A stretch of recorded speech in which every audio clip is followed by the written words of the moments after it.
The UTC community suffered a loss over the week. Plus, the health ministry in Gaza reports a death toll over 11,000. Stay tuned to hear from our marching Mocs about a trip to London. I'm Kaylin McCaslin. And I'm Lillian Simcox. Your news starts now.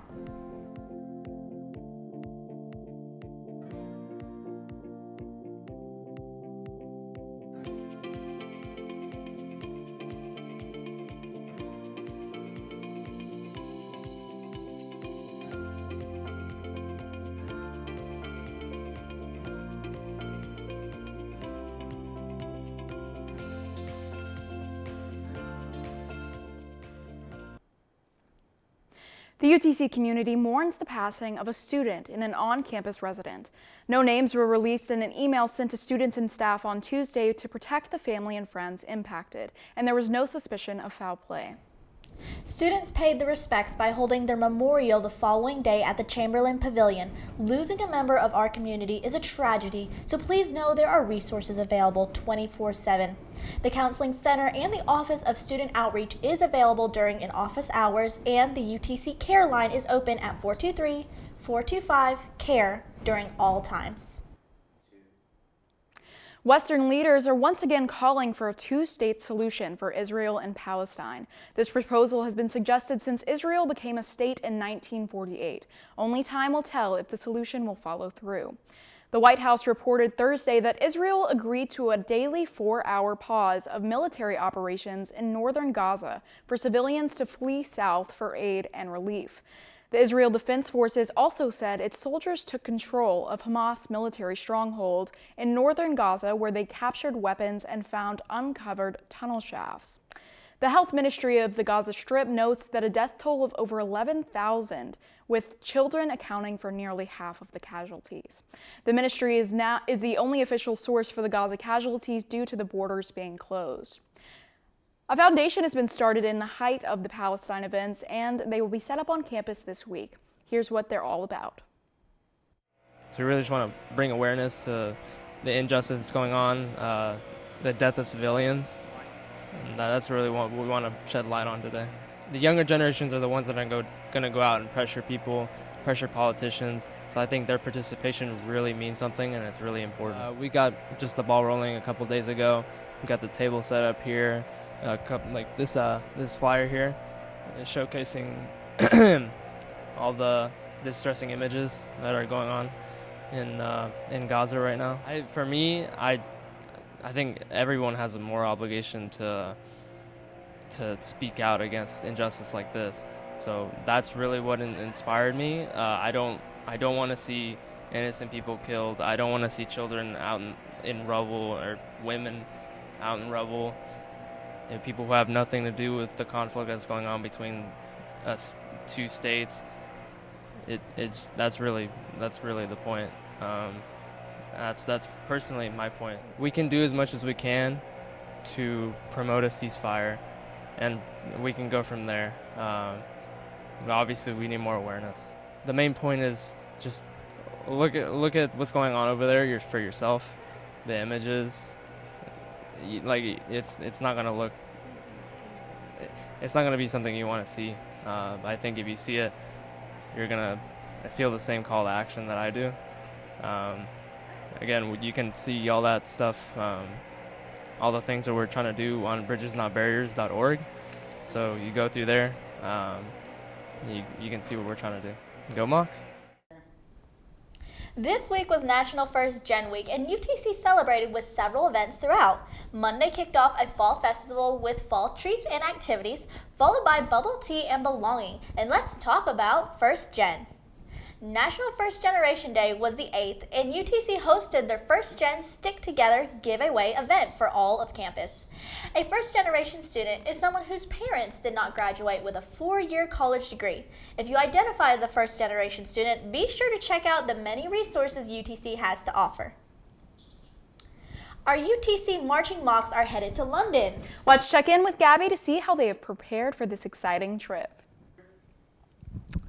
Hello, welcome to this edition of Mocs News. I'm Gabby Shelton, and I'm here with Colton Brown from the Marching Mocs. So to kick things off with the interview, you all are going to London, and that must be so exciting. Can you tell us a little bit more about that? Oh, yeah, it's real exciting, especially for me because I've actually never flown on an airplane before. I've never left the country, so it's a lot of firsts for me. But like as a band as a whole, we're just really looking forward to this opportunity that's been provided for us by the music department because this is just a huge deal. This is like the biggest thing that's happened since, in like so long. Yeah, no, awesome. How did you all become a part of being able to go to the London Parade? So really, it all has to boil down to Professor Coleman just, working his magic and getting us to be able to have this opportunity. And a lot of it did come from us, funding it. But it's just been incredible. Yeah, it's just amazing. I'm just really excited. It's No, awesome. I would be excited too. London's Yeah. a huge deal. So starting off with the band, how did you become a part of the band, and what do you love most about it? Well, it all started when I was young. I've been surrounded by music my whole life, basically. And since I was 3 or 4, I started piano lessons. And then when I got to 5th grade, my band director, Miss Ridley, said, "You got to pick an instrument. We don't have a piano in the concert band because we didn't have a marching band, sadly, at my school." And I said, okay, I don't know. I tried trumpet, didn't work out. Tried saxophone, sounded like a dying cat. It was just terrible. And so finally, this one instructor came in and said, "Can you keep beat?" And I said, "Yes, sir." And he said, "All right, you're going to be a snare drum player." I'm like, "All right."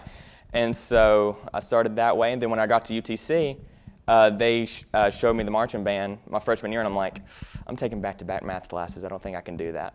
And so I did it my next year, and then now I'm the section leader of the pit, and so I'm really happy that I was able to have this privilege and honor of leading this front ensemble. So, yeah. What inspires you and everybody around you in the band program to keep going and strive for your honestly best? That's a tough question. I don't know about the rest of the band because I'm, not in their shoes. But for me, I just look at the way my band directors affected my life. Because there have been some times, like especially freshman year, I'm like, I don't want to do this. Like this is a lot of work. This is going to be a lot of like I don't know, what's going to happen. And then I look back and I'm like, I want to be that person for someone else. Because I'm a music educator, so that's what I'm going to be doing. And so I look at like Mrs. Ridley and Miss Purser, like all my band directors, and I say I want to be that person for, a band member that wants to join band and loves music as much as I do. That's awesome. Yeah. I love that answer. Do you have any advice for any students that are wanting to become part of the band? Anything like that? Any advice? Practice. Yeah, that's all because really, just put all you have into it. Because last year was my first time marching ever. Like I've never marched snare, I've never picked up a marching snare, I've never done the technique of it.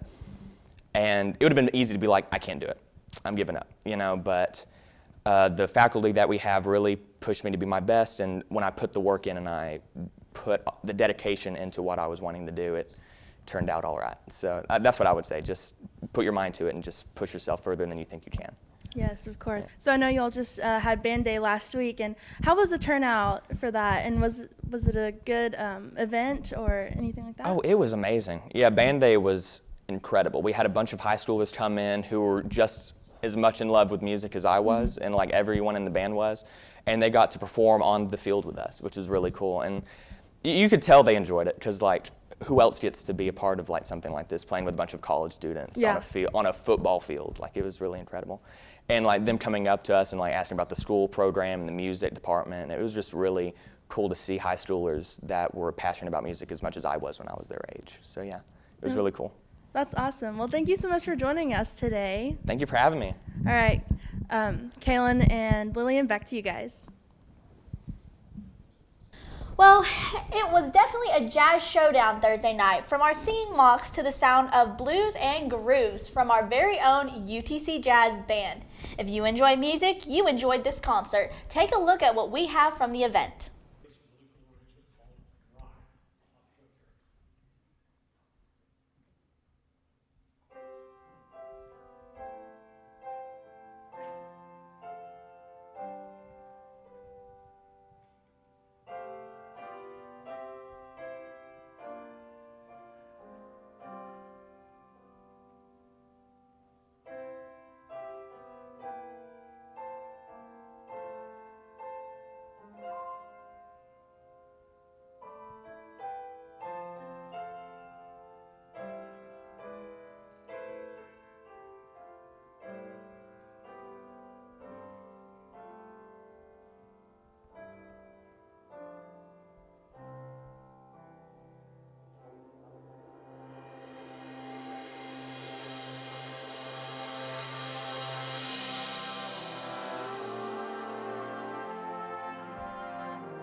Well, it seems always like a surprise with our weather. I know, one second I think the cold is here to stay, and then the next day it's in the 70s.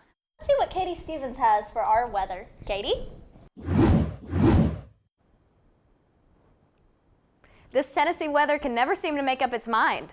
After a week of temps in the 70s and 80s, we're going back to the 60s. This week we will see mornings in the 40s and afternoons in the 60s.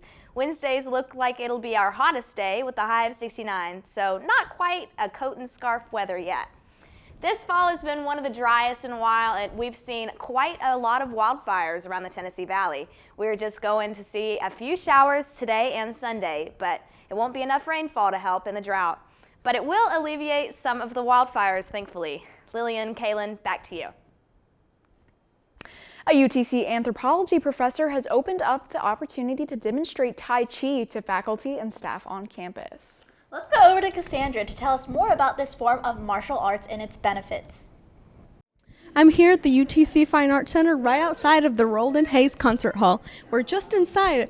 Medical anthropologist and UTC professor Dr. Zibin Guo is leading faculty in the movements of Tai Chi.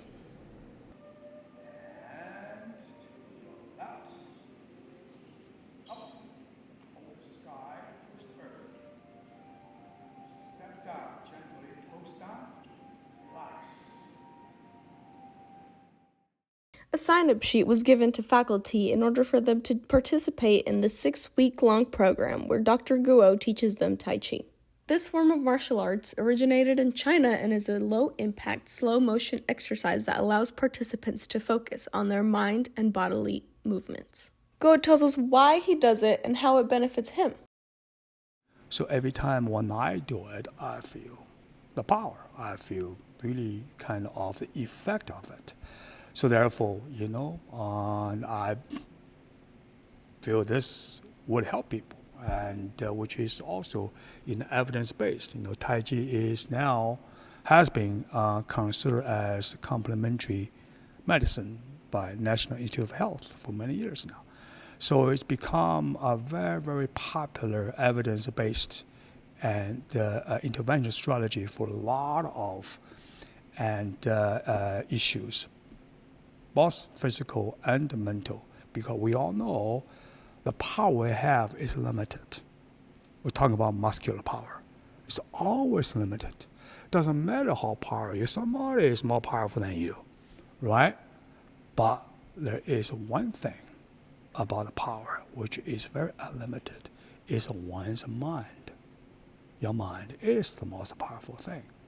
So that's why Tai Chi practices really focus on the power of the mind rather than focus on the power of your physical body. I had met Dr. Guo previously because I work in the library, and he's come in for help with some projects.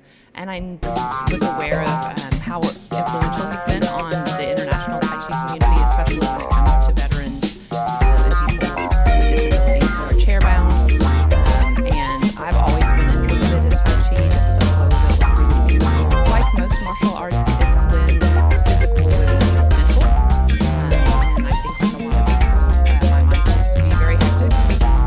So I definitely can feel even if I'm just doing it. And even though I'm new and I'm very much having to concentrate on skills to learn them, it's still kind of, I can tell it's a kind of way to make me focus on what I'm doing in a way that I know is my job happens to be where I work with students.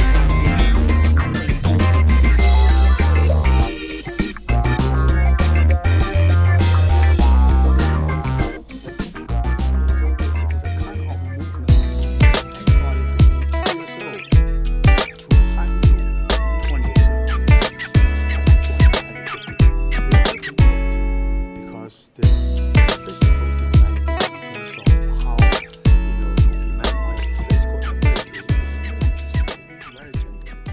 But then is that when you pull them together, they become challenge. The challenge is not physical challenge, it's mental. Mentally you have to moving with your body, flow. That is against our normal life. take advantage of something like this if you get the opportunity, because he is a very well-known figure in Tai Chi, and that's not something that everyone gets the opportunity to experience. And toast down. Gentle, gather things together, and so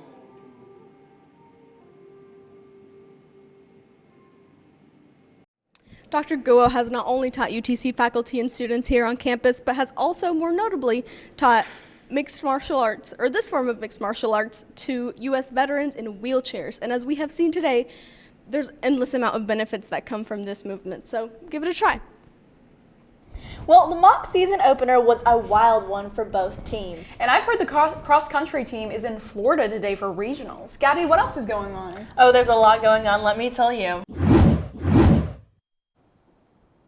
This Monday, Mocs basketball officially began their season at home and dominated the court both times. The women began an early game against King University and won 88-32 for their opening season win. At 7 p.m., the men played against Covenant and won 89-44, with Jan Zedek scoring 25 of those points. Both teams hit the road this weekend. The men will play the Louisville Cardinals. Meanwhile, the women will play a visit to Austin Peay. Good luck, Mocs. The wrestlers are also headed out to Ohio to face their first duels of the season, and the cross-country team ran their way to regionals, which took place this morning in Gainesville, Florida. Volleyball lost 3-1 to Mercer Thursday, but they still have their last season matchup against Sanford for senior night, which takes place at McClellan at 6 p.m. Go show them some support. We are in the middle of the NFL season, and Sports Business Journal reported an average of 17.2 million viewers on week 9. A fan favorite, the Jacksonville Jaguars are on top in the AFC South Conference, ahead by 2 wins between the runner-up. The Detroit Lions and the Philadelphia Eagles are noted as rising teams by The Athletic, giving the Eagles an 18.3% chance to win the Super Bowl. In basketball news, the Indiana Pacers won 126-124 over the Milwaukee Bucks, despite a season record high by Giannis Antetokounmpo of 54 points, just 1 point shy of his career high. Similarly, the Atlanta Hawks were up to 120-119 after DeJounte Murray scored 41 points for the Hawks. That's all for sports. Lillian and Kaylin, back to you guys. Registration is officially open, so be sure to register on time to get the classes you need for next semester. The Hub will be accepting walk-ins November 8th to the 15th from 8:30 to 11:30 and again from 1 to 3. Be sure to check in with your advisor if you have any questions. That does it for this edition of Mocs News. Thank you for joining us. Don't forget to give us a follow on Instagram at Mocs News UTC. We'll be right here for you next Friday.